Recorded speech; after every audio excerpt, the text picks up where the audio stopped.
Welcome to One More Hour, the podcast all about backyard ultras, timed races, and the ultra running mindset of going one more. If you're an ultra runner, a trail or ultra runner curious about the format, or just someone who loves to test your limits, you're in the right place. I'm Jaci Wilson, an ultra marathon and marathon run coach, trail runner, outdoor enthusiast, and backyard ultra expert. On this show, I'll bring you stories, strategies, and conversations with runners, race directors, experts, and more to help you go further, dig deeper, and keep going when everything in you says stop.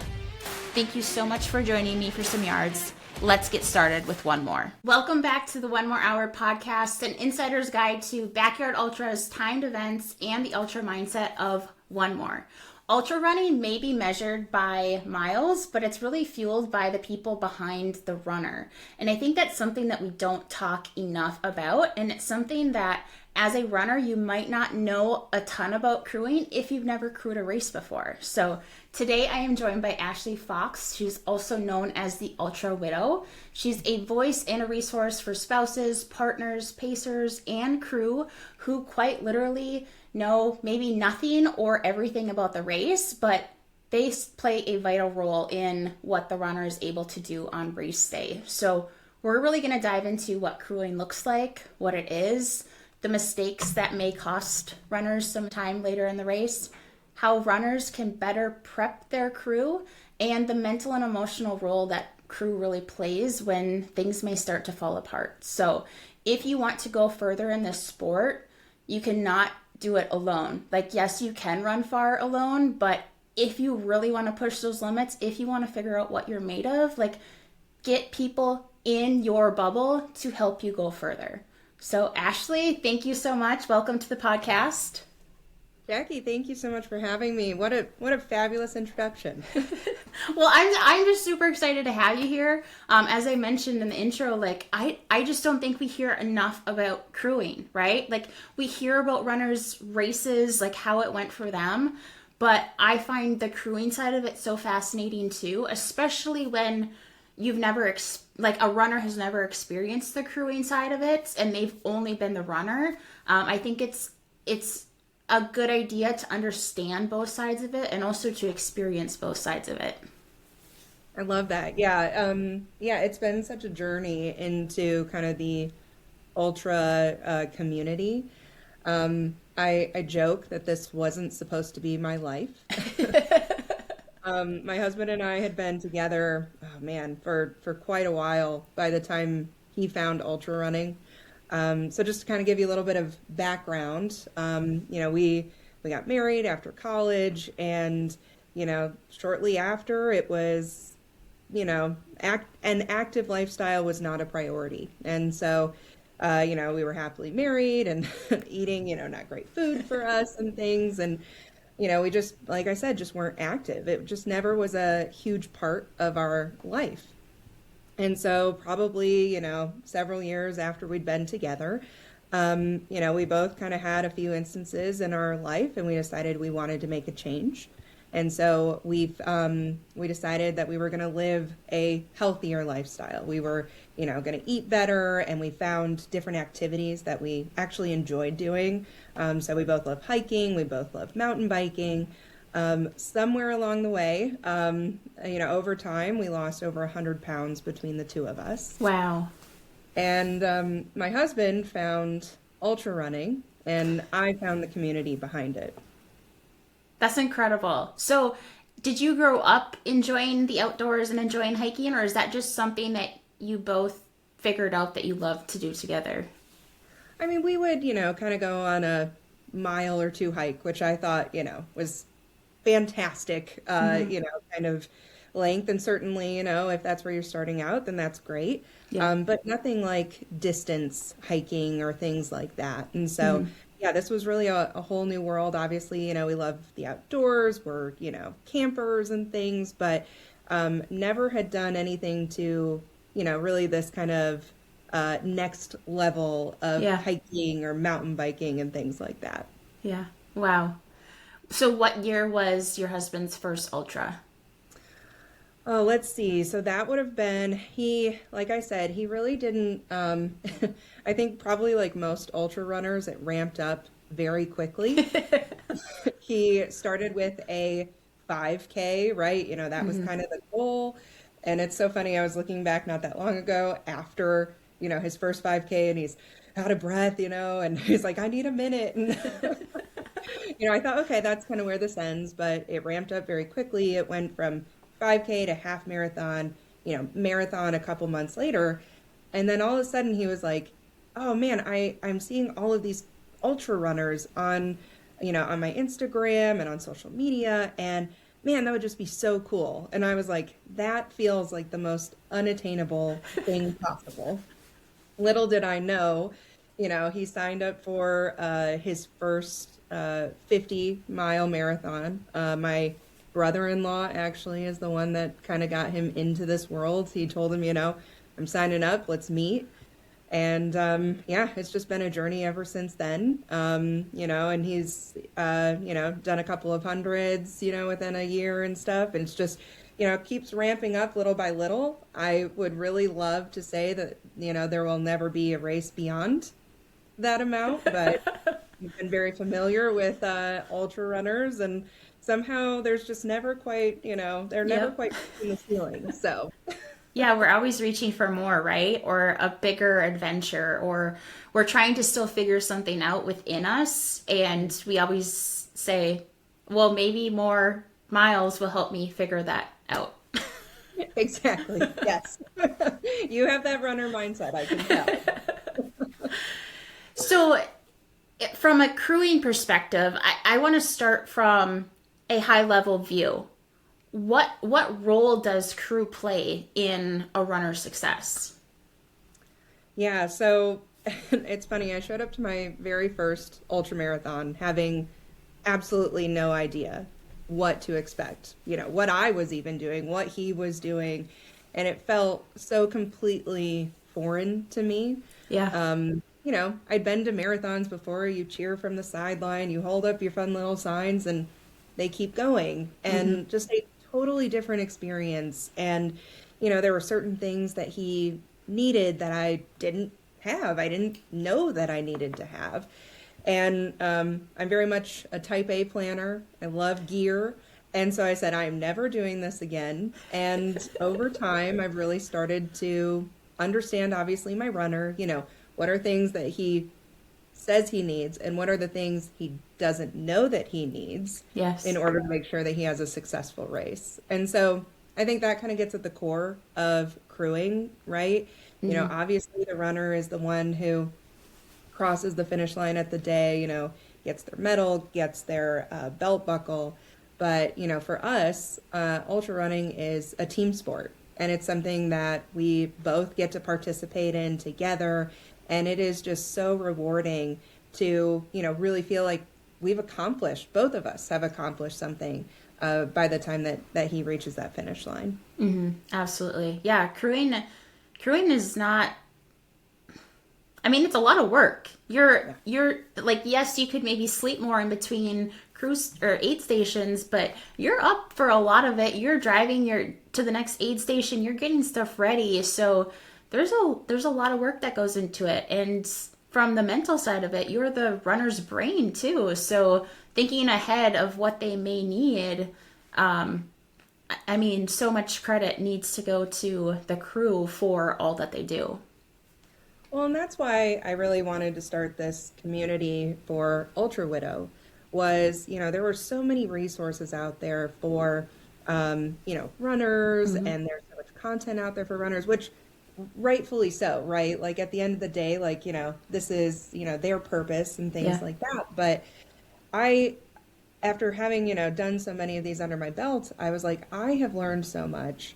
I just simply want to share some of those pitfalls, those mistakes that maybe I made early on that hopefully will help someone else as well too. So, yeah, there's so much that goes into it. There's that quote, that crewing is harder, and I don't, necessarily align with that. I'm not running 100 miles anytime soon, I promise you.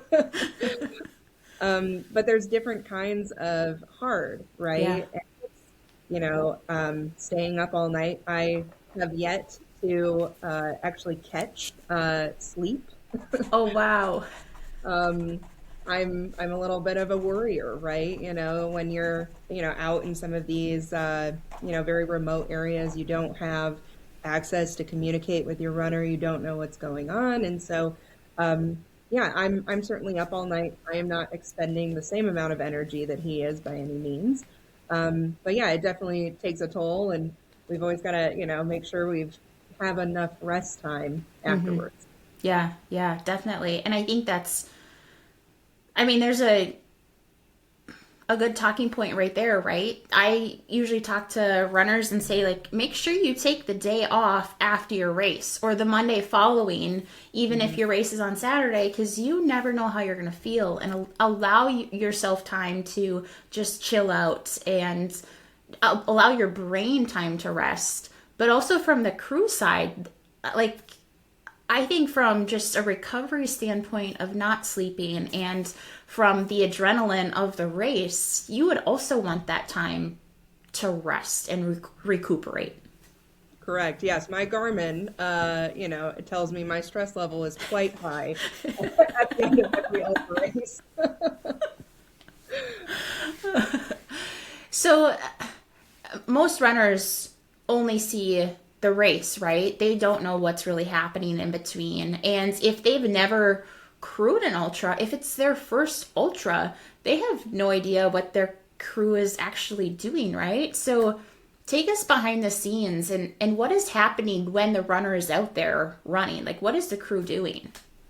Well, I loved what you said when we first began about how every runner should, experience the crew side of things. Because my husband has kind of asked the same thing. He's like, "What are you guys doing?" Like, well, I'm out running, and obviously, I have pacers with me, and so sometimes they're with me, they're not with me. But it's a lot of logistics, is what I have found, and every single race is so different from one to the next. There's this one that he's done on the Tennessee-Georgia border, and it's a full circle. Okay. And so we are literally moving from aid station to aid station all throughout the night. Now, there's no restriction on crew, which is fun from our side of things because, we'll have a caravan sometimes of 6 or 7 cars going through the wilderness. Wow. Yeah. And it's part party for us as well too, right? Like get to different locations. And, I've always tried to show appreciation to our crew members, right? And so I'm bringing them, food and fun snacks. We've played games. I've gotten the crew temporary tattoos of our runner. Oh, fun. So, we obviously try to have a lot of fun, but, obviously everyone there is, there for the goal to get the runner to the finish line. And so while we're having a lot of fun, again, there's lots of logistics. And so, sometimes that's unpacking and packing 5, 6, 7 times in the night, making sure that when the runner shows up, because sometimes we don't know, sometimes they get off their pace or sometimes they get in much earlier. I've had both situations happen. And so just being prepared, right? There's a lot of, again, that logistics of getting set up, making sure everything is accessible, everybody knowing, okay, this is your job. He comes in, you're grabbing the pack, you fill the water, you replenish snacks. Because we don't want to keep a runner there very long, right? Yeah. The goal is to not see them long.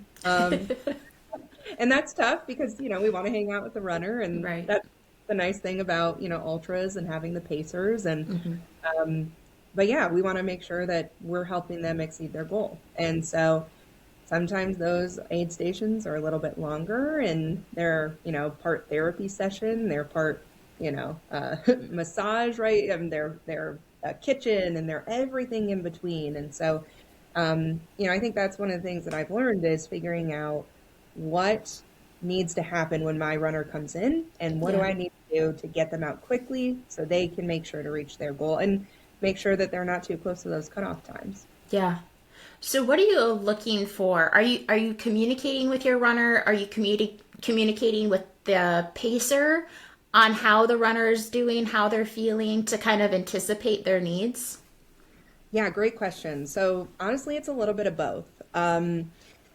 Like I mentioned, there's not always a lot of cell service in most of the places, right? If you have to find a place that you can run 100 miles, most of the time they're in pretty remote areas, and so there's not a lot of that communication. I will say my husband ran Leadville 100 last year, and I got one single text. He was able to get one text out, Okay. and he was over Hope Pass by this point, and he said stomach upset.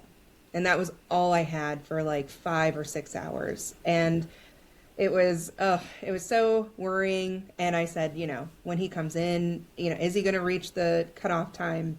Is he going to want to, continue? Like, what do I give him for his stomach being upset? Trying to kind of like go through my own list. And, I'm also sitting there worrying, right, for Yep. 5 or 6 hours with no updates at all.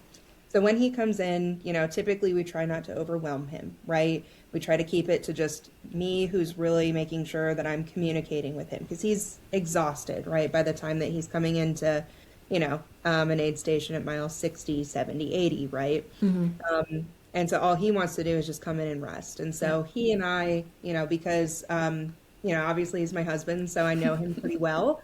I don't always need to ask him the questions. And so, obviously for, folks who are crewing, for somebody who's not a spouse or they don't know well, that's Yeah. a whole hurdle, right, to have to overcome. And so I'm actually going to get to learn what is it like to crew a non-spouse. Not for running, but our friends are headed to Leadville for the mountain bike Oh, race. yeah. Awesome. And so they've been part of our crew, which is really fun. And so uh, my husband will get to experience the crew side, at least for mountain biking. Good. Good. Yep. So yeah, it really varies so much. And so one thing that I've also really loved is the pacers. A lot of our pacers have paced my husband several times.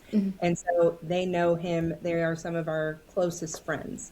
And so if we're passing off from, one pacer to the next, the pacers actually, they huddle, right? And they say, hey, he's having a hard time drinking water. You need to remind him to do this. If obviously the race allows, you can, mule or carry items for them. We'll make sure to do the transfer. And so it's really, it's really special to see the crew just as committed as I am, right? Like this is my husband. Obviously, I have a little bit of stake, in the game. I want to see him succeed, but these people, love him as well too, and want to, at the end of the day, right, feel that we've all kind of accomplished this goal and helped him reach his goal. Yeah. Yeah, absolutely. And it seems like, you know, the Pacers are just as invested, and their insight is so valuable to say, hey, we need to push him on the downhills or the runnable sections, or mentally he's not in a good spot, so do X, Y, or Z. There's so much value in letting the next pacer know what's kind of going on, Yep. apart from what the runner actually says, because those can be two very different things. And yeah, I've seen that a lot with, my own runner, right? His very first 100, he came in at the 50-mile mark. And he had a phenomenal race up until then, right? The last aid station, he was, setting PRs, probably came out a little too hot. Uh, and it was very hot that day as well, too, right? And he came in so defeated. He'd never gone past 50 miles, right? And in his mind, that had just taken over. And, he came in, he said, I'm done. I am not going to continue. I don't care what you say. And it was so beautiful to see my entire crew just circle him and say, look, we're not going to talk about that right now. We're just going to get you some food. And yeah, one of our crew members just kept saying, he's like, we're not going to worry about that right now. Like, we're just going to make sure that, you get some food, you get warm, because it had been raining as well too. And I think, in his mind, he was done. Like, he was done with ultras. And it was so amazing. My friend and obviously crew member walked over to him. She was the pacer that was up. And she said, you don't have to make it to the end. She said, you just need to make it to the next aid station. She said, you promised me that I would get in a run, and we are going to get you to the next station. She's a teacher, so that definitely helps. Some soft skills there. Yeah. But it was just incredible. And that was the theme all throughout the night, right? And we had, different pacers for all the different sections. Everybody wanted to have a little bit of a piece, right? And again, they all said, we're just going to the next aid station. That's your goal, right? And they were able to, keep him moving. And yeah, it was just a beautiful celebration at the end. So that brings up a question that I've been thinking a lot about recently. What's your opinion with, there's kind of two different thought processes when it comes to pain and discomfort and the mental side of it, right? Like I've heard Sally McRae mention, I'm not going to talk about my feet because I know how bad they are and I don't want the medics to know about it. I don't want my crew to know about it. She's like, I don't want to talk about it. And other people will say, I don't want to verbalize the things that I'm thinking or feeling. But on the other side, your crew is there to help you and problem solve before things get too bad, right? So where do you stand on this topic of verbalizing or staying quiet? Yeah, I think that's a great question because your runner is just going through, pure hell, right? And their brain is telling them they need to stop. Their body is telling them they need to stop. But somehow, they're finding this will, right, to keep moving forward. And that is truly what is amazing about this sport and this community. Yeah. And so I think, we've run into a couple of situations like that over, the different races. And sometimes I've been able to make the right call. I knew that he needed to swap his shoes. I knew that I, needed to give him some pain reliever. I knew his stomach was upset, so he needed, to drink, Pedialyte, or we needed to get some food in his stomach. But I've also failed at that as well, too. He was pretty adamant one race. He was like, I'm not changing my shoes. He didn't change his shoes the entire 100 miles. Looking back now, I probably should have made an executive decision and said, we have your shoes. Like, we're just gonna change them out. You don't have to do anything. And it's tough, right? Like I think if, you talk to a runner, you're obviously a runner as well too. There are so many different variables in a race and trying to get it right every single time. It doesn't matter, I think, how many of these you've done. There's so much change. And so I think also just giving yourself grace as well too, like use those as learning opportunities for the next race. Yeah. And like we talked about, right, this is my husband who's my runner. And so I know him but I'm also not a mind reader either. Yeah. And so I think it's a little bit of a balance. Like sometimes you do need to be assertive and say, no, you need to eat, right? Like, he kind of pushes back on that, or sometimes he'll get a little moody, right? If we tell him he can't nap at this aid station, he's got to nap at the next one. And he's obviously grateful right at the end. And, he's like, oh, it's kind of like, I'm sorry for what I said when I was running. Yeah. And so it's a balance, right? And I think it is different for every runner. There's this whole conversation out there as well, too, of, who needs a crew and who doesn't, right? And I'm not here to tell, folks whether they need a crew or not. Yeah. We have simply found that it is, like I mentioned, a team sport for us. And I know it's a team sport for others as well, too. And so we all get to share in that joy at the end of the day. Yeah. So in terms of who is crewing, friends or family can be an excellent resource, right? Because they know the runner so well. But at the same time, if they're not necessarily familiar with the sport, they may not actually push back against their runner when their runner says, oh, I'm not hungry, I don't want anything to eat. And family can say, oh, okay, like, let's not eat anything because you have some GI problems. What advice do you have for runners who are running their first ultra, who are deciding, like, who their crew is going to be? It is, I think, a very important decision, right, on who you ultimately choose for your crew. Luckily we've been able to surround ourselves, with with people who we spend a lot of time with. And so, most weekends, right, we're hanging out with our crew, whether, he's running or not. And, his family has obviously joined in as well too, but, his parents have been at races, and I can't imagine how difficult it is for them to see their son, right, in this most agonizing pain. Yep. And I remember my mother-in-law, the very first race, when my husband was saying he was going to quit at mile 50, she said, "That's okay, you can." And I said, "No, no, no, no, no, that's not what we say." So I learned, we need to tell the crew, right, what are the do's and what are the don'ts and things. But, there's obviously that place, right, where you just don't want to see your loved one suffer. Yeah. And honestly, I think that's just part of ultra running. Like you need to figure out, like, how can you be that source of strength when they are at their lowest point? And understanding what do they need in that moment? Do they need you to say, we're just going to take a break, right? Or, you can keep going. And sometimes there's the hard call, right, of saying, you cannot run this anymore. I have to pull you, right? Having a DNF, do not finish, is also tough. Yeah. My husband, we have one of those under our belts as well too.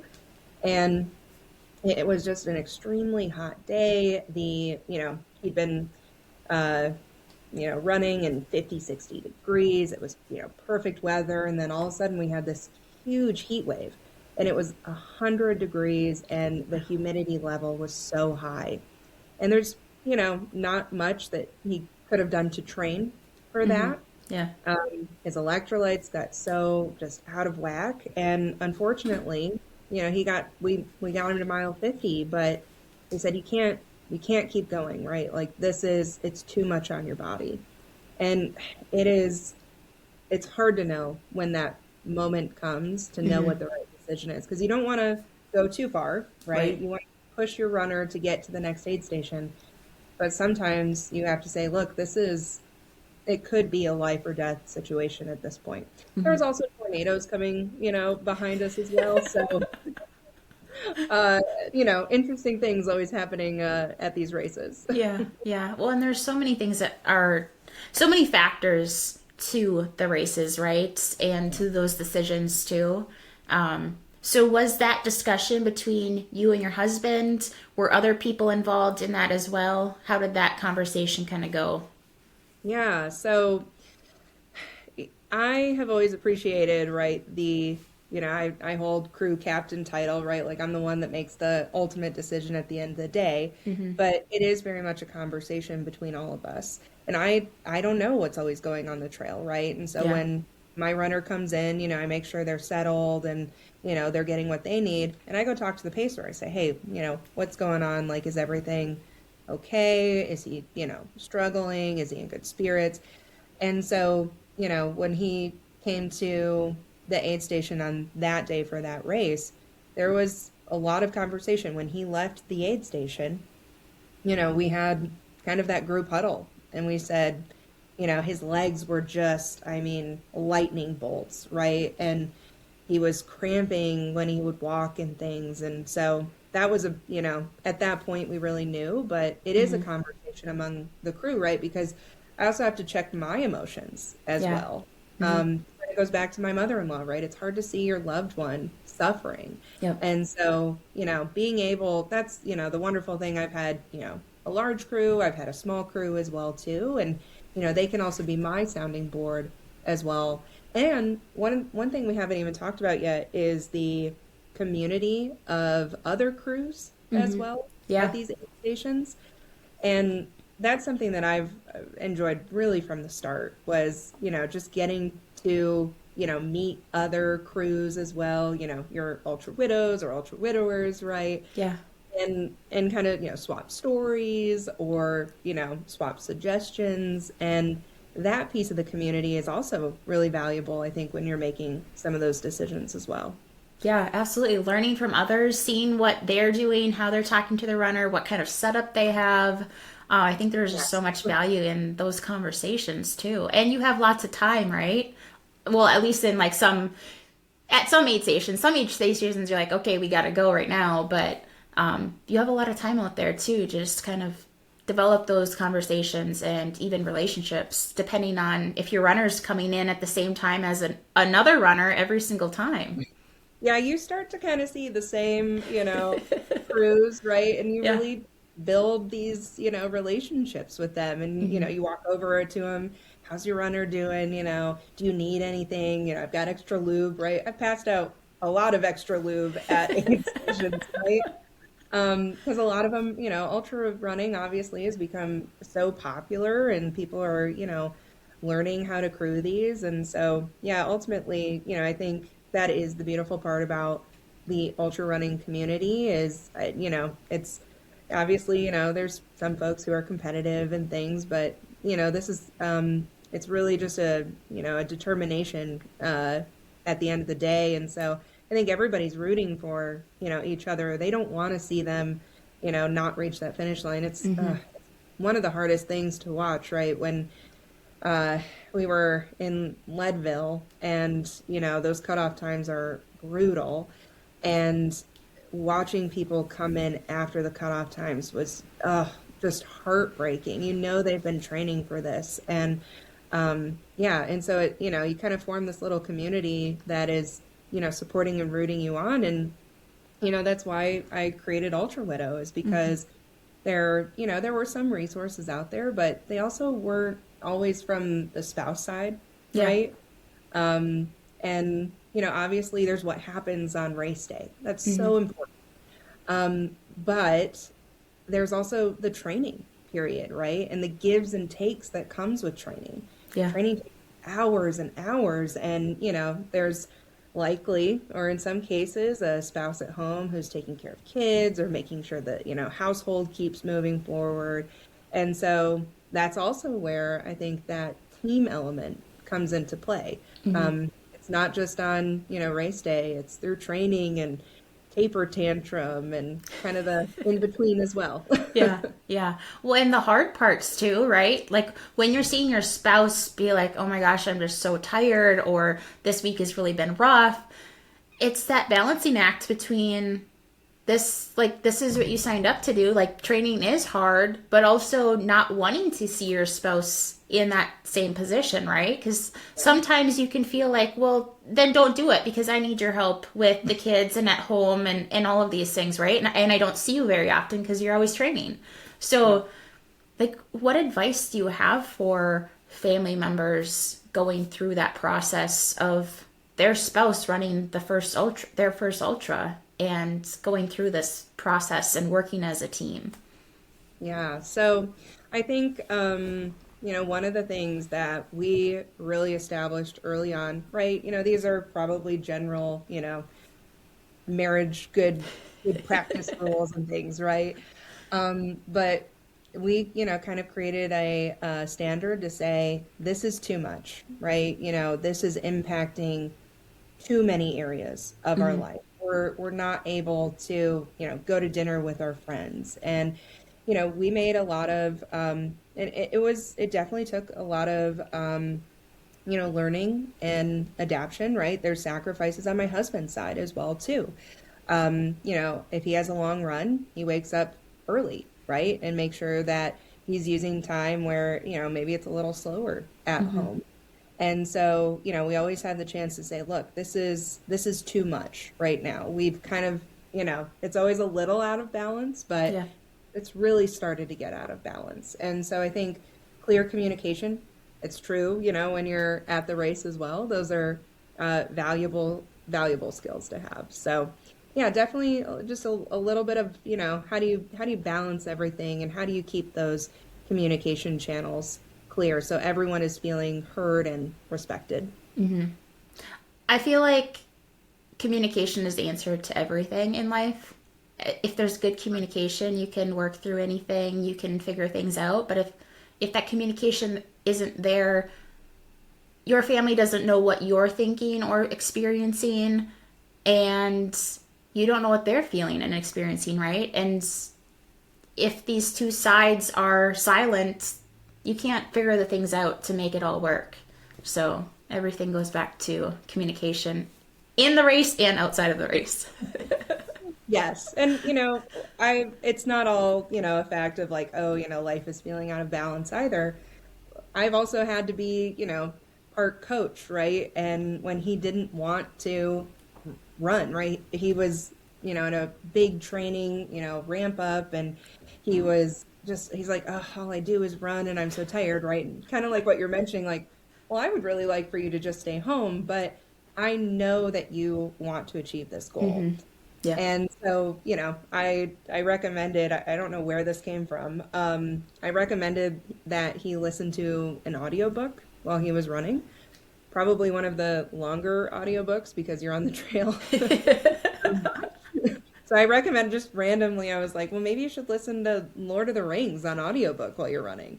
And it gave him something to look forward to, right? Yeah. And so, yeah, it's, part supporter. Sometimes, it's kind of troubleshooting between, how can I help them with their training? Can I do, something at home that will, kind of take something off of their plate as well. So definitely clear communication. And again, it's a team sport for us on race day and not on race day. Yeah, yeah.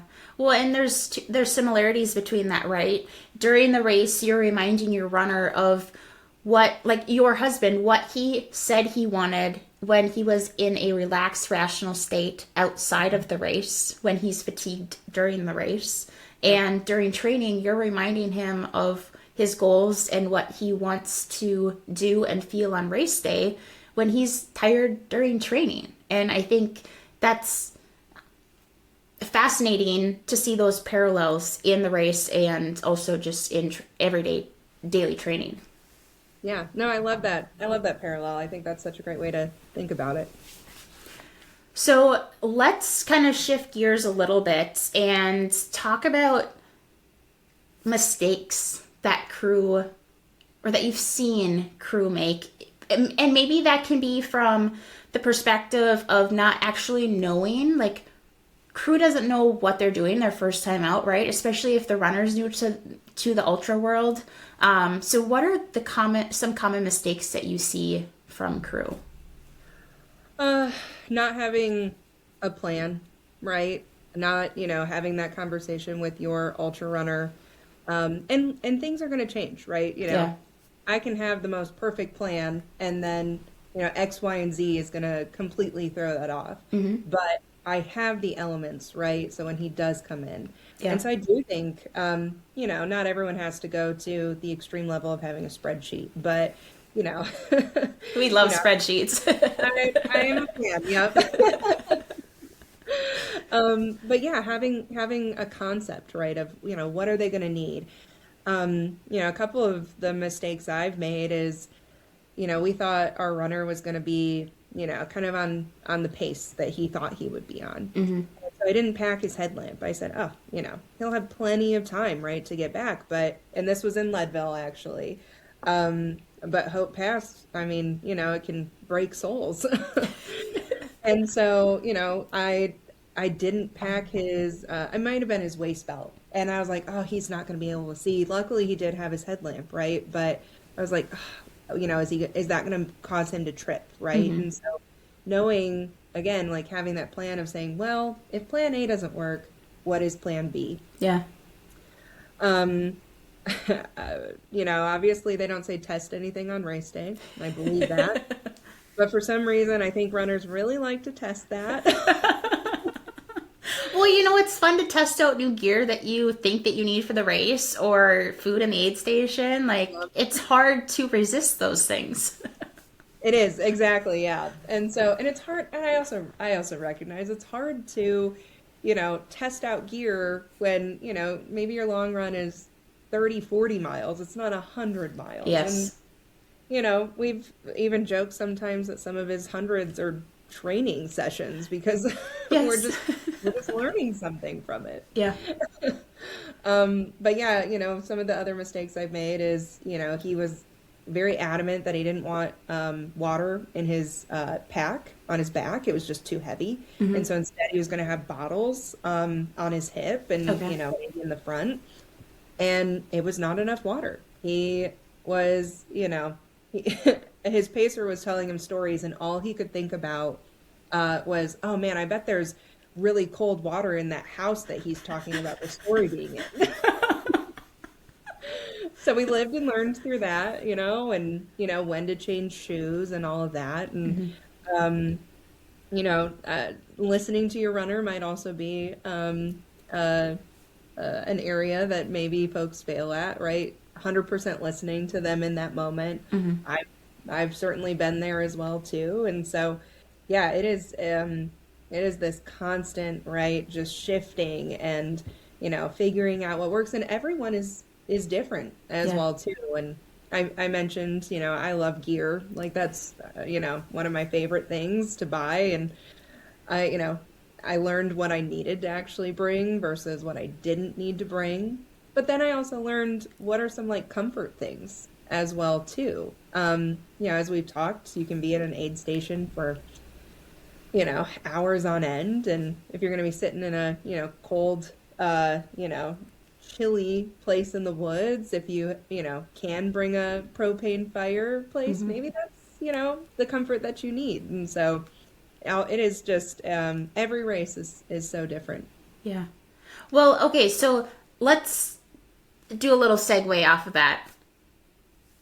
You're out there for the entire duration of your runner's race. And I see a common thread with crew in forgetting to take care of themselves, right? It is so easy. Like, your job is to help your runner get to the finish line and make sure that they're safe in doing so. But you also have to take care of yourself, correct? Yes. I think that's, it's so focused on the runner. And again, rightfully so. But, I have found myself in that place where I'm not taking care of myself. I'm too, wound up to try and eat anything. And, I've tried to take naps and I can't, right? And so I think being mindful, right, that it's okay to take care of yourself as well too. Not only when I plan an ultra, I have kind of what my runner needs, but then I have also what does my crew need, right? And so, if I have a crew that's, helping, I want to make sure that I'm taking care of them as well, right? And so making sure that, we have snacks and, we have ways to pass the time or things like that. And so it's also been incredibly sweet too, because, again, I'm, kind of leading the crew side of things, but my crew also recognizes that I'm taking on a lot of that, stress because this is my husband, my loved one out there, right? And so, they've always taken good care of me as well too and been like, hey, can I do this for you? Or is there anything, that I can assist with? And, that's, again, just the beautiful thing about the crew side is there's so much of that unseen support that's happening. And I will say over time, as I've gotten more ultras under my belt, I know that he can do this, right? And I, trust him and his body to get him to the next aid station. And so I have, maybe relaxed slightly. And I think that just comes with time, right? Those first ones are just incredibly nerve-wracking. And so finding whatever that is for you. This was in Leadville last year. It's, first of all, it's so much fun. Like, it's a party and everyone's having a good time. But I was like, I just need a few minutes, just kind of to meditate, to kind of regather my thoughts, to not have, any of this chaos going on. And so I found, I walked down the road, found kind of just a quiet place to sit, tried to get service so I could see if I could, find my runner. But yeah, I think those moments are just, they're super crucial. And, like you were saying at the beginning, it's, the day after the race, you might need a day off as well too, to rest your body. So. Yeah. So getting back to some of the common mistakes that we see, I also think that there's a lot on the runner, right, that the runner should take responsibility for.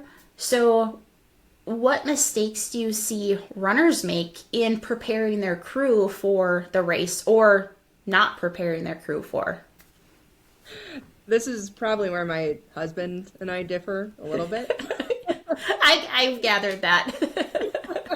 He's very, go with the flow and, it'll be all right and we'll figure it out. And I'm very much on the other side of, want to have a plan and want to make sure that we don't forget X, Y, and Z because we've been burned, right? Yeah. By leaving X, Y, or Z at home. Mm-hmm. And so, I think if maybe he were responsible for the crewing side of things, I'm not saying that he wouldn't make it to the finish line. There might be a little bit more struggle. But honestly, that's a good balance, right? And, I think, folks who have that sort of relationship, right, can find that balance together. Yeah. And so, yeah, my runner's probably, yeah, he's definitely made, some mistakes too, right? He tells us, oh, I don't need any more electrolytes or, he was like, oh, I definitely want all these snacks. And then you have all of those snacks at the end because their stomach is upset. Yep. And look, I completely get it. They are just putting their body through this immense pressure. Mm-hmm. That's part of the reason that the crew is there, right? Like, Yeah. they're kind of allowed to make mistakes, because we're there to kind of help pick him up or, make sure he's, replenished on some of those snacks. I think I mentioned this, he didn't want, his pack of water. And he suffered because of that. And we've made a rule that you always need to have water in your pack now. So, it's learnings on both sides. Yeah, yeah. Well, you're always learning something. Every race is different. Every course is different. The course and the weather from year to year can be different. And even if the weather is the same, you can have a completely different experience. Yes. Like, if you love one fuel source that worked really well in year one, that could completely backfire in year two. And that's why you need to have options and the ability to adapt, right?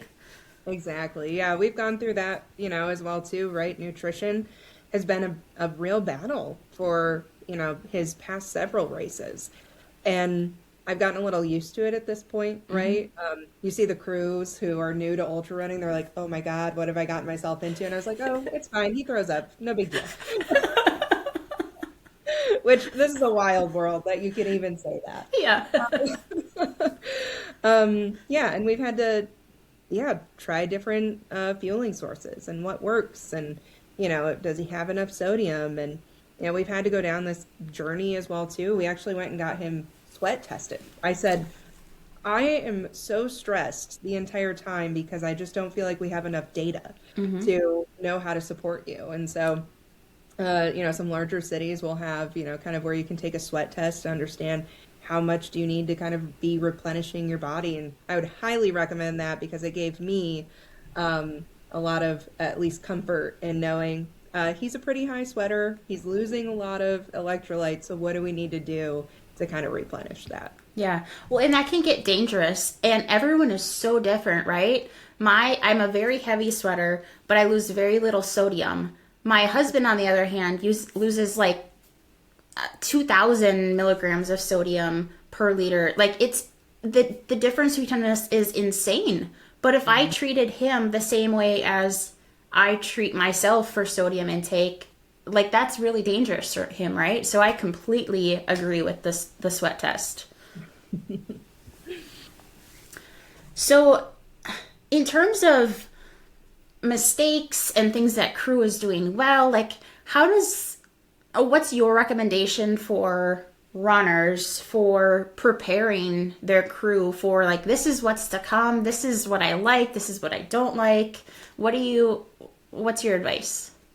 So we always do a crewing brief before the race. So, it's also a celebration as well. Typically the night before, right, he's got to go to bed super early, and usually you're not at home, and people have kind of traveled to, make this event happen. And so I always try to make sure to, set aside that time, right? It's obviously, we're going to make sure to serve the crew, make sure they're well fed because they've got a big job the next day as well too. But yeah, having that kind of crew brief time, I have a little, printout that I have if they're new.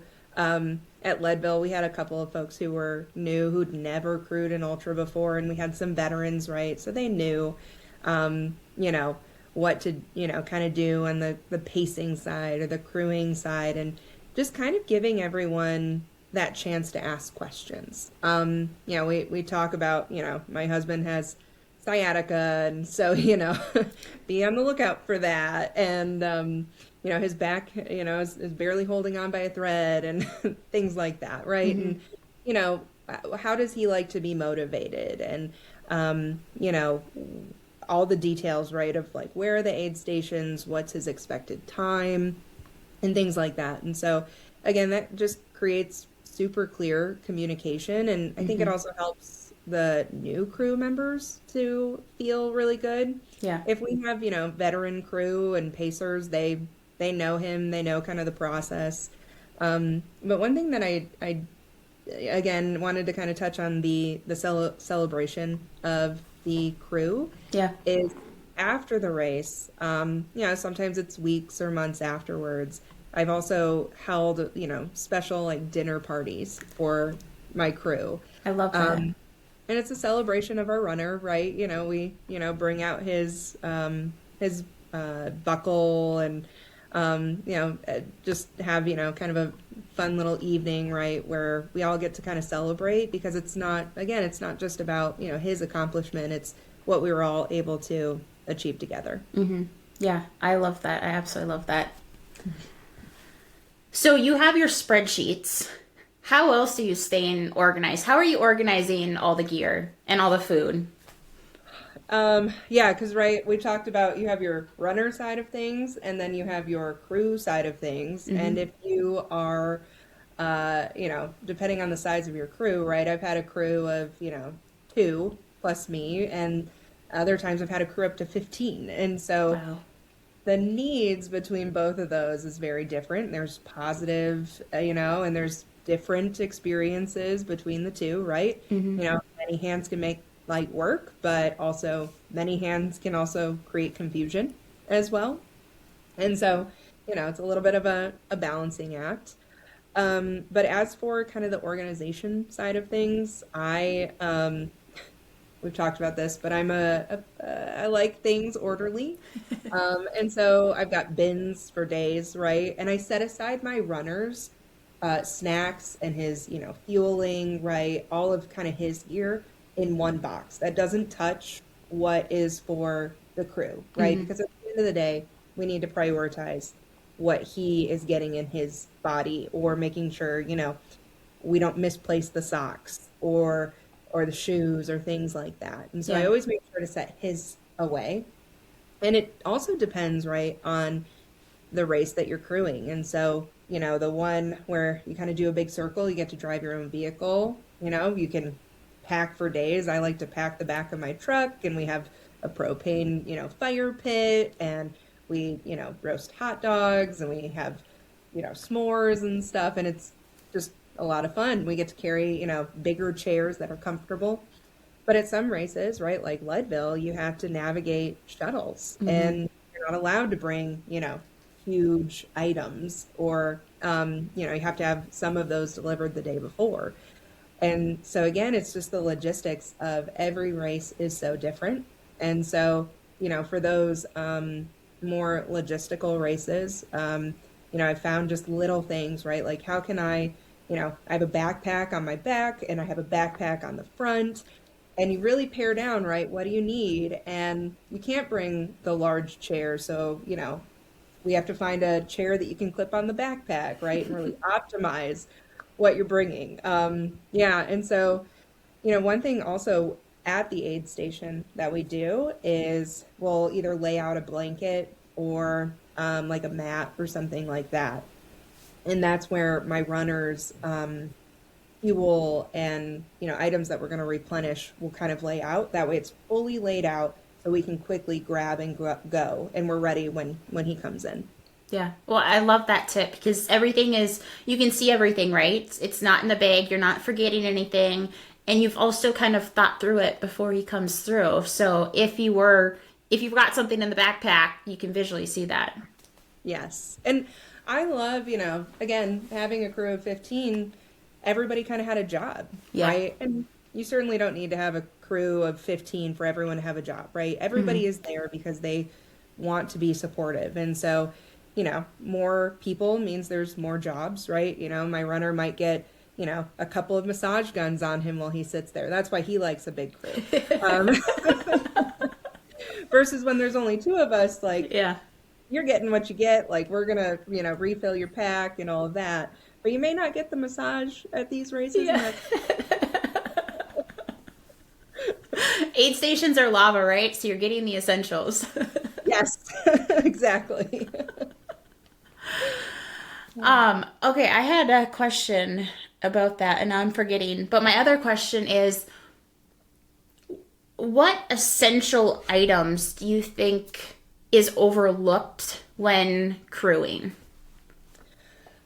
Yeah, so one thing that I had mentioned is my runner has had a lot of stomach issues on his run, right? We're still figuring out, nutrition. Thought that was totally nailed down, and then, some switch flipped, and so we've been navigating that. And so, obviously there's a lot of different kind of tactics on that. He's found, ginger tabs, for example, is a huge thing to have.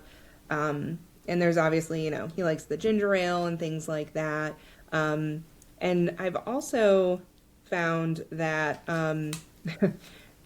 he also kind of forgets the comforts, right? Like, what is going to be something that is, going to make him really excited when he comes in that maybe he hasn't had while he's been running, right?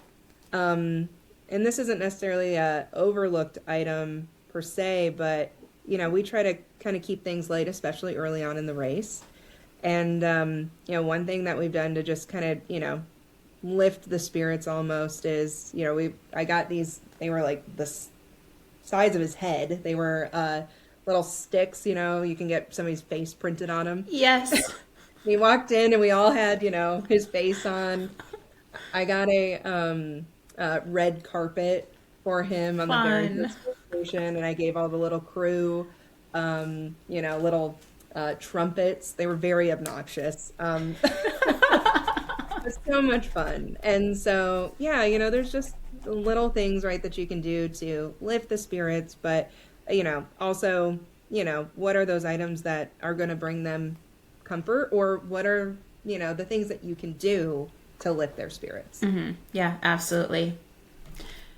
When you are at an aid station and you're looking around at who else is there crewing, what kind of stands out between, oh, they're really dialed in, or this is their first time doing it? Like, what are some of the things that you notice?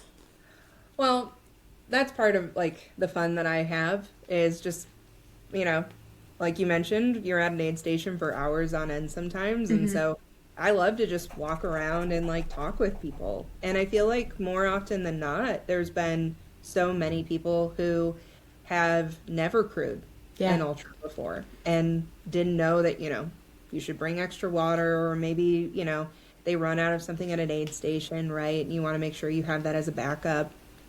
And I think that's always been the fun part for me is, and honestly, a great way to distract me to not think about my runner suffering, is really just to get to know those different crew members. And we'll, swap stories, or, we'll talk about different gear and stuff. And, I take notes as well too. I'm like, oh, I like their setup. I like that gear item that they have. Maybe I need to add that to mine. But a lot of that, again, is because, this community is just so amazing. And there's so many stories that are just not being told at the aid station.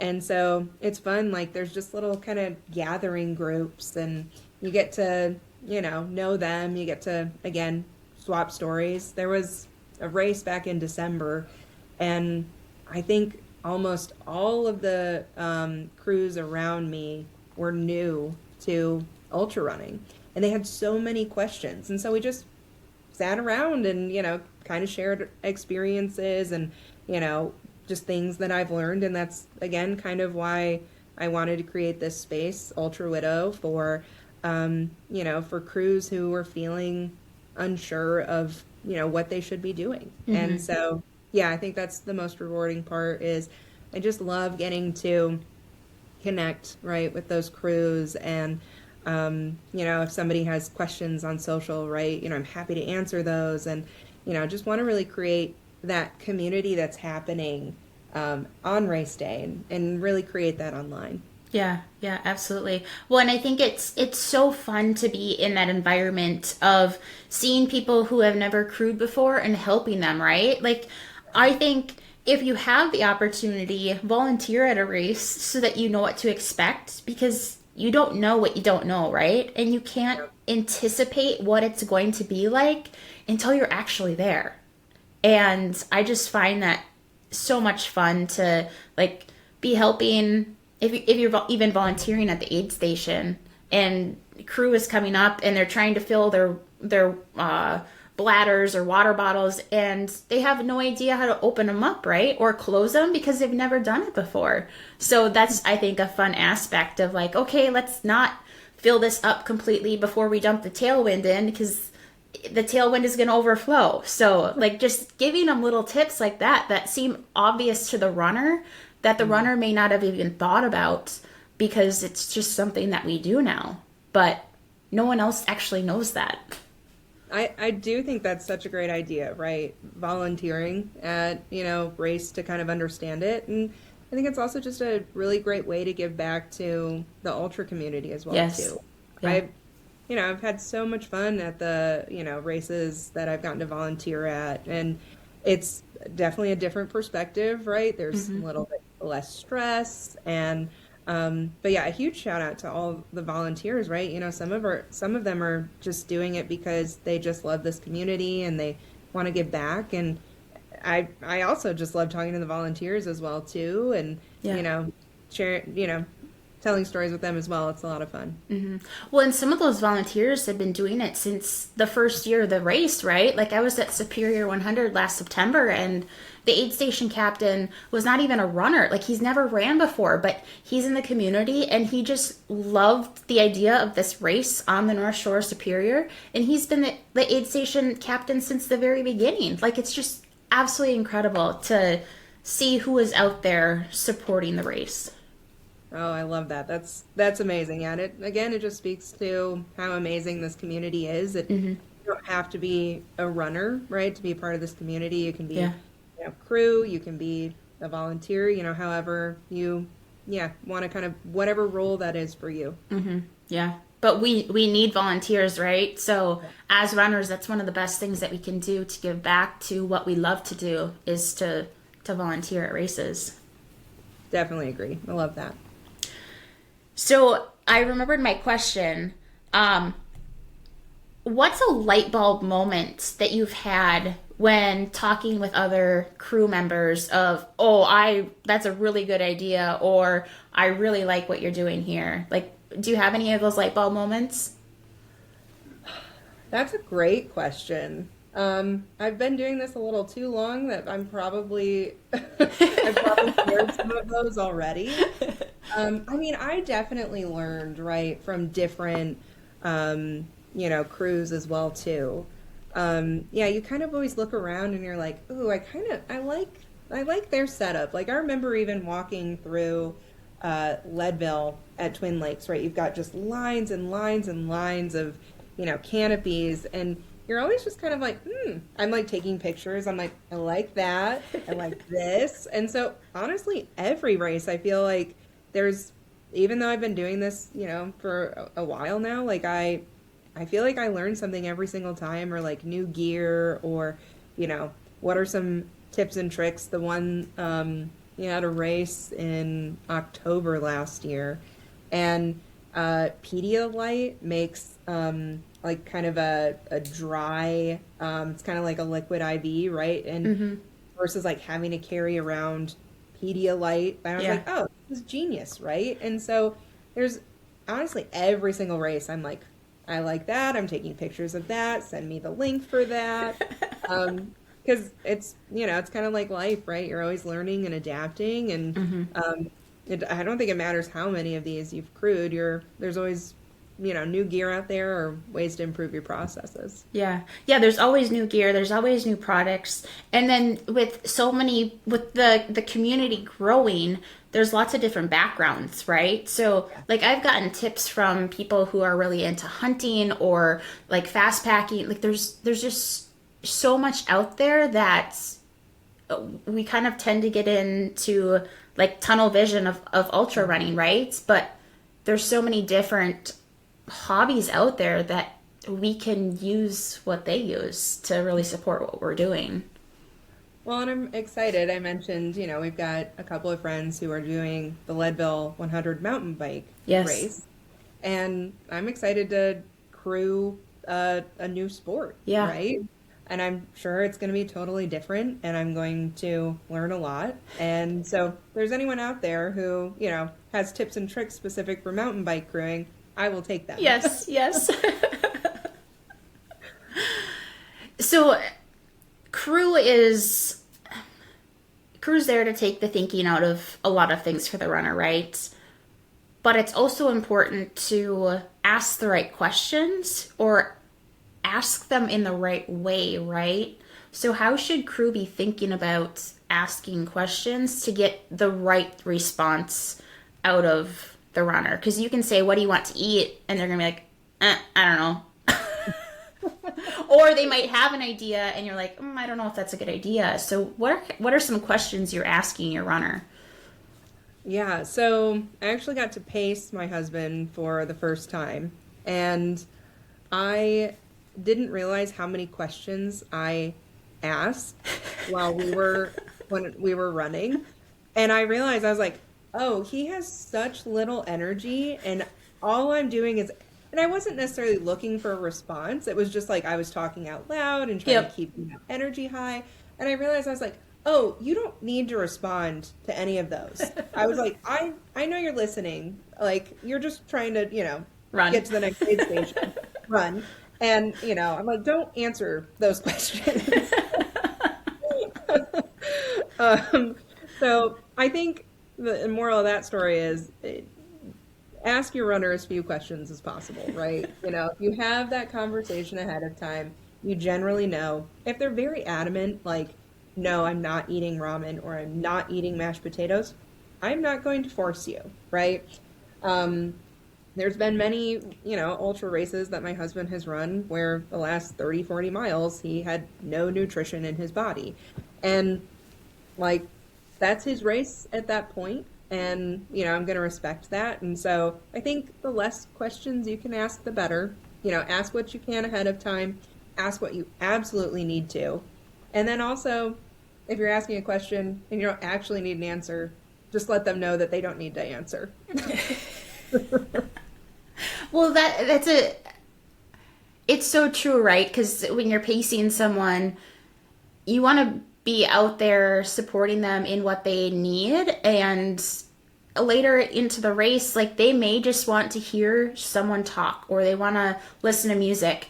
So you got to anticipate, what am I going to talk about without asking questions? Because they don't need to respond. Like they need to just put all their energy into running and staying upright.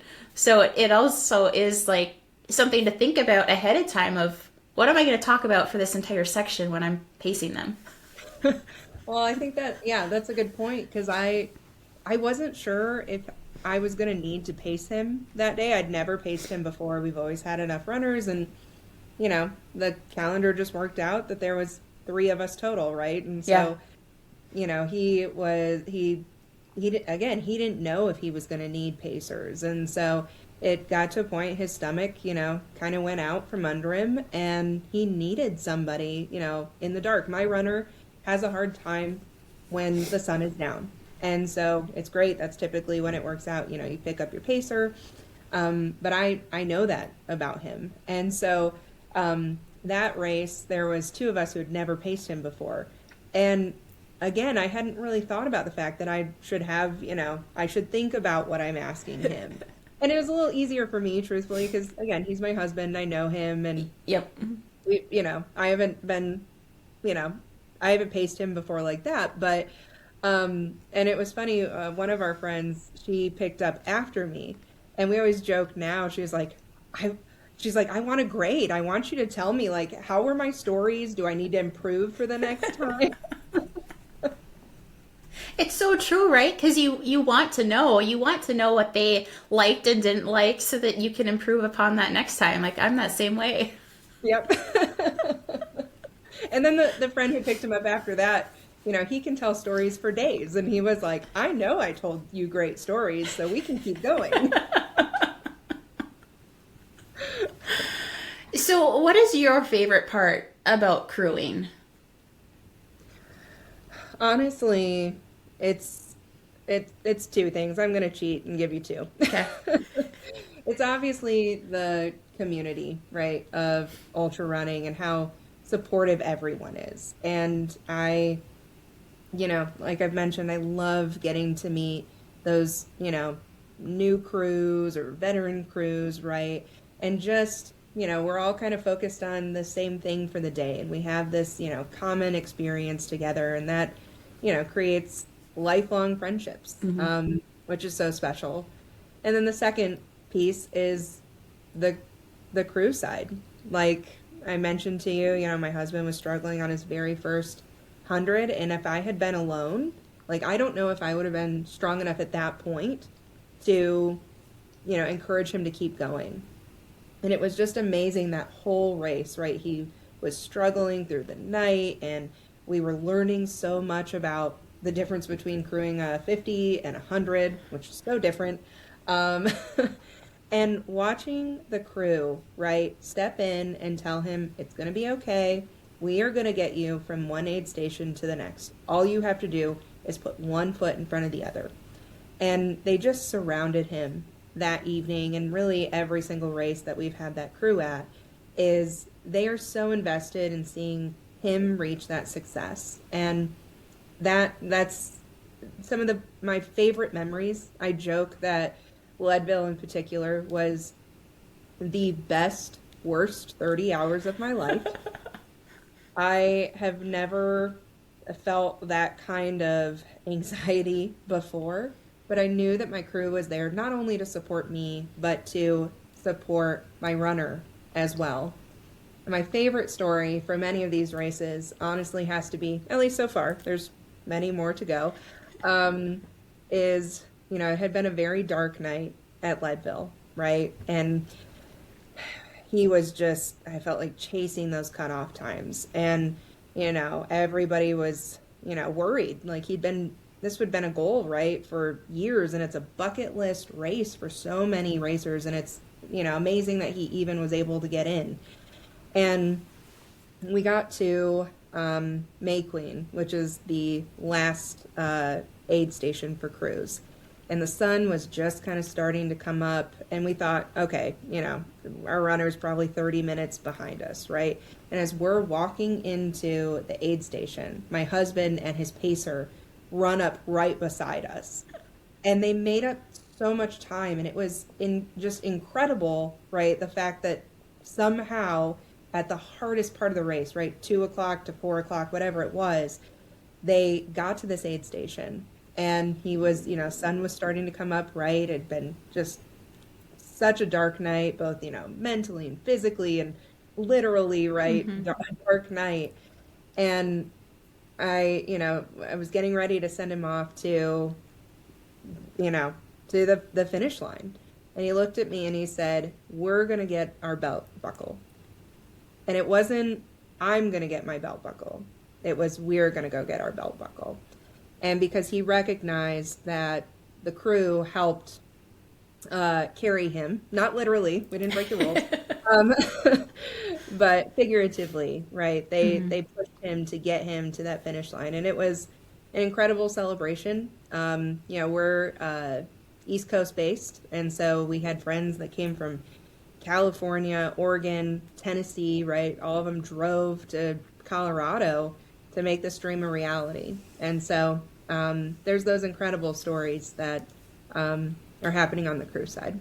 Yeah, wow, absolutely. I love that he phrased it as, "We're going to get this belt buckle." I love when runners recognize within the race even that it's not just me. Like, it takes a crew. It takes this group of people to go far and to get to that finish line.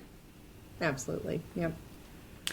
So we talk a lot about backyard ultras and last runner standing format races on the podcast. Has your husband ever ran a backyard ultra timed, like a short looped fixed time course? Yes. This is actually a regret that I have from ultra running, and I think really helped me understand the importance of a crew. So he had a backyard ultra, and we kind of talked about it. I was like, "Do you need me there?" Right? Because this was still very kind of early on, and he said, "No, it's just a loop, and I can have my stuff there, like no problem." I said, "Okay." So we, I was hanging out with some friends. I think he was a little FOMO, certainly, and I kind of texted him with updates and stuff like that. How are you doing? And that race helped me realize the importance of a crew, because he DNF'd that one as well, right? There was, it's a little harder, right, for him to kind of conceptualize, what am I out, like, why am I out here, right? Mm-hmm. What is the goal, what is the purpose? And I think also very early on in his kind of ultra career, right, he hadn't built up some of those muscles. And that's when I really realized, I was like, if I had been there, right, could I have helped him to keep going? Could he have done just one more lap or something like that? And he does tell a story, actually. One of his friends knew he was out there, and he showed up and ran I think several laps with him, right? And that probably got him farther than if he hadn't had him. And so again, that's when I realized, again, for us, this is a team sport. And so, we're going to support each other in life. We're going to support each other on race day as well. And that doesn't mean I'm going to make every single ultra race, right? And certainly not all spouses can make they're pretty big commitment as well. But we've committed to this as, our journey. And so, I think probably I will be attending a backyard ultra fairly soon. So I'll get my first real taste of that.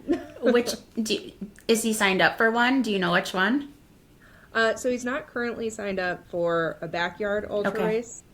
He is actually going through some injury right now, which is, again, another important part of supporting an ultra runner at home. And so he hasn't been cleared yet to be able to run.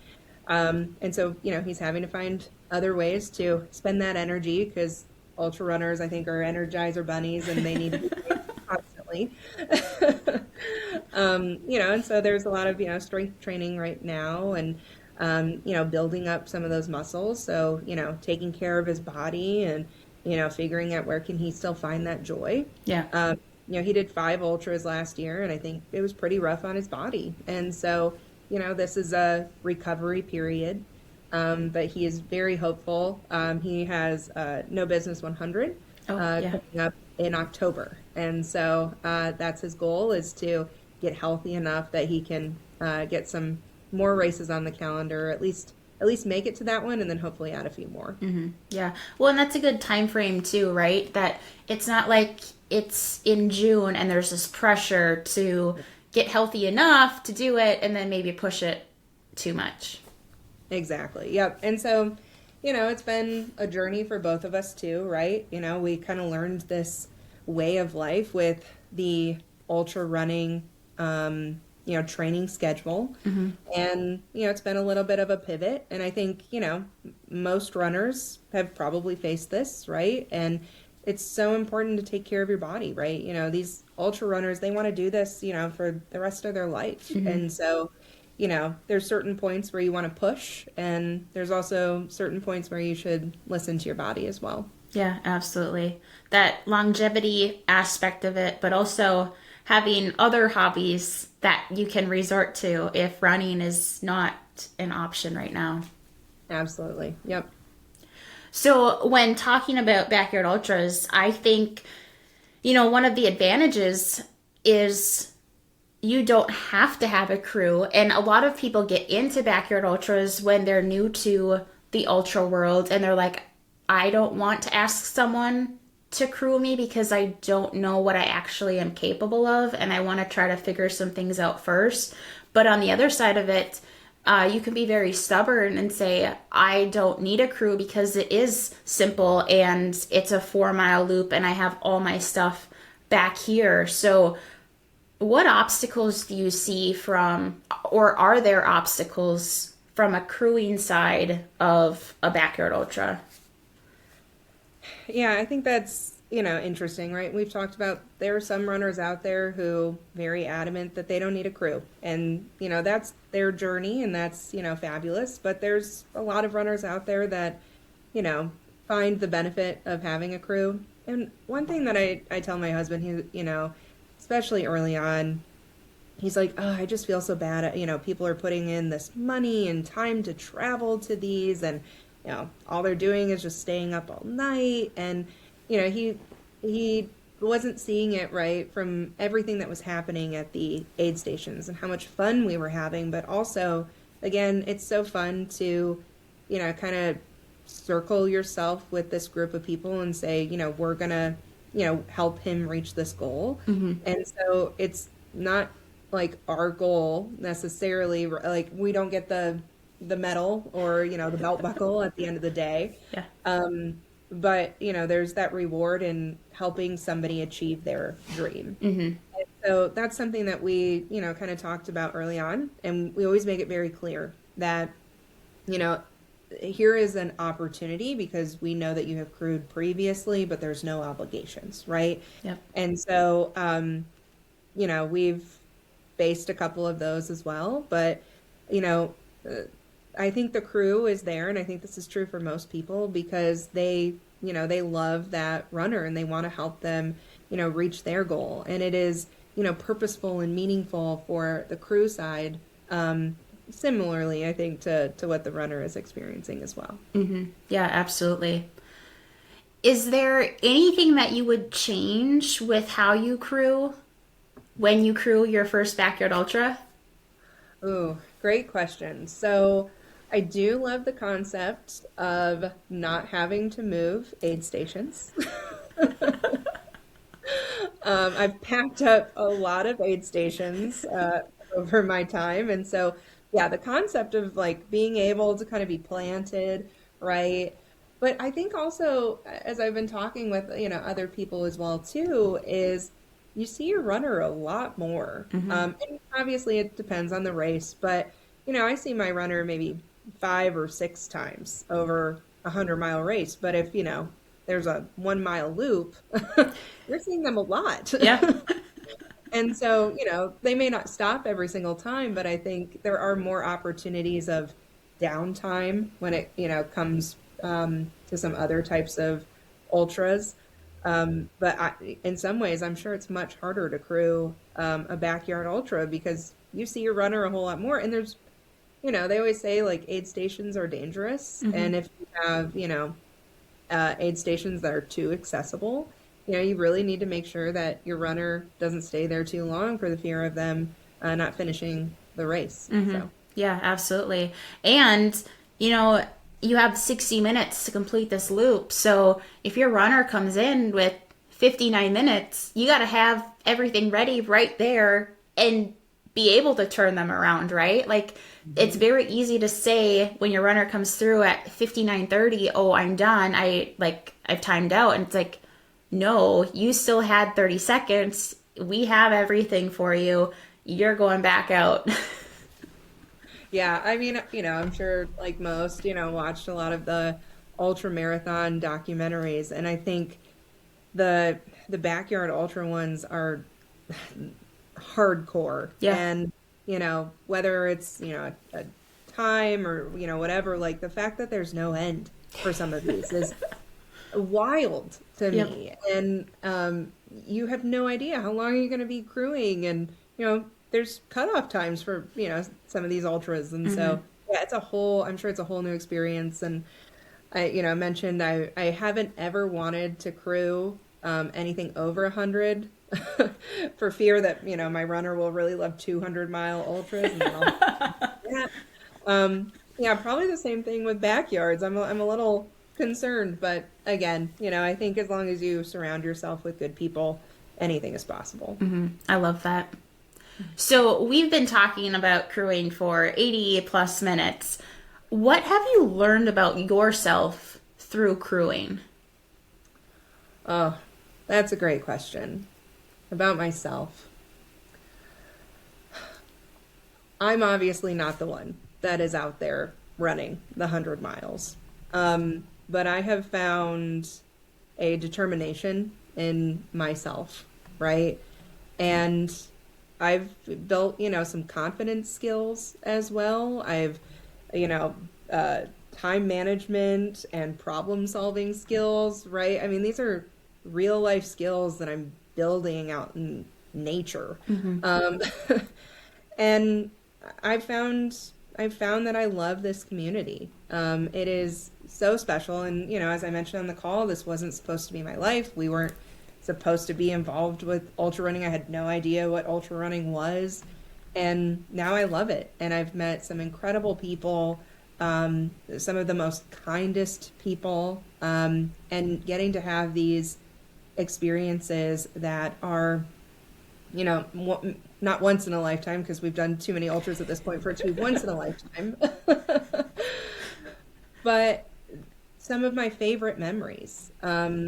And it's not what's just happening on race day. It's, the days leading up to that, and our friends coming out to Colorado, and we get to spend the entire week together, and vacations that are planned around ultras too. It's yeah, it is. It's such a beautiful community, if you find yourself in it. Absolutely. So talk to me more about Ultra Widow and the community that you've built and the resources that you have to offer. Yeah, so like I mentioned, I felt like there was so much on the runner side, which again, rightfully so. This is why we're here at the end of the day.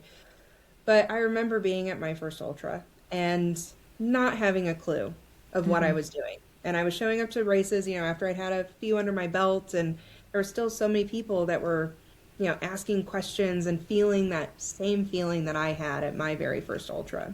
And so I simply wanted to offer a place for people to be able to ask those questions. I wanted to show what it was like from the spouse side, not just on race day, but everything else in between, from training to taper tantrum, and kind of make light of that side, right? Show that side, and give people the tools and resources. And so there's a website, ultrawidow.com. We have blogs on different topics. We have free resources specifically to crewing ultras, but also crewing Leadville as well too. And we have more resources coming out very soon. Awesome. I will put that link in the show notes so everyone can look at your website and those resources. I have, let's see, one more question for you before we kind of wrap up today. Sure. If someone is listening to this and they're about to run an ultra, what's the most important thing that they should do or tell their crew? Ooh, great question. I would lay it all out. Be honest. There's, you are going to see each other at what is probably your lowest point, or will feel like your lowest point. And so I think as long as you can be open and honest with each other, right? Whether that's your spouse or it's a friend or family member or whatever, they want to see you succeed. They want to see you reach your goal. And so, if you are feeling something, I think it's okay to say that. During the race, if there's something specific that you want, tell your crew. They're there to support you at the end of the day. They want to see you reach that finish line because you all get to celebrate together at the end. Yes, absolutely. And I love your idea of bringing everyone together afterwards too. Yeah, lots of good memories for sure. Is there anything that we haven't touched on that you want to bring up? Honestly, I feel like we've really touched many aspects of it, which is so fun. And, the thing about crewing is you're going to continue to learn. You're going to continue to grow. You're going to figure out what works. What works for one race may not work for the next, and that's okay. But, continue to be a part of this community. We'd love for you to be a part of, obviously, the Ultra Widow community, volunteer at races, get to know folks at aid stations. It's a very special place. Yeah. Thank you so much, Ashley, for joining me today and really diving into crewing ultras. Ultra running, as we've talked about, may look like an individual sport, but in order to go far, do not go alone. You will not regret having this team with you. For runners and crew who are looking to follow you to learn more, I'll definitely include your website, but is there anywhere else that they should be following you? Yeah, so we're also on Instagram, Facebook, and TikTok as well, too. So Awesome. I think the handles are ultra.widow. Okay. You'll find us and follow along for tips, tricks, and a little bit of humor, too. Yes, I love your reels. I think they're hilarious. Well, Jackie, it's such a pleasure. Thank you so much for having me on. And I'm always so excited to connect with folks in the community. It's always very special. Yeah, it is. I love the community. And for our listeners, whether you are a runner or a crew or someone who has just happened to find this episode and you're like, oh my gosh, this is crazy. I hope that this episode really changes how you approach your relationship with your crew or with your runner, because it is so much bigger than just performance. And I hope that's something that everyone is starting to realize through this conversation. But if you found it helpful, please share it with your crew, with your runner, with your friends, and we will see you on the next episode. So until next time, just keep on going, one more hour or even one more step. Thanks for tuning in to One More Hour. If you enjoyed this episode, hit follow so you don't miss the next yard, and share it with a runner who loves pushing their limits. I'd love to hear your own stories of going one more. Connect with me on Instagram at the One More Hour Podcast. And if you could leave a quick review, it'll help more runners find the show and keep going when they want to stop. Until next time, just go one more hour.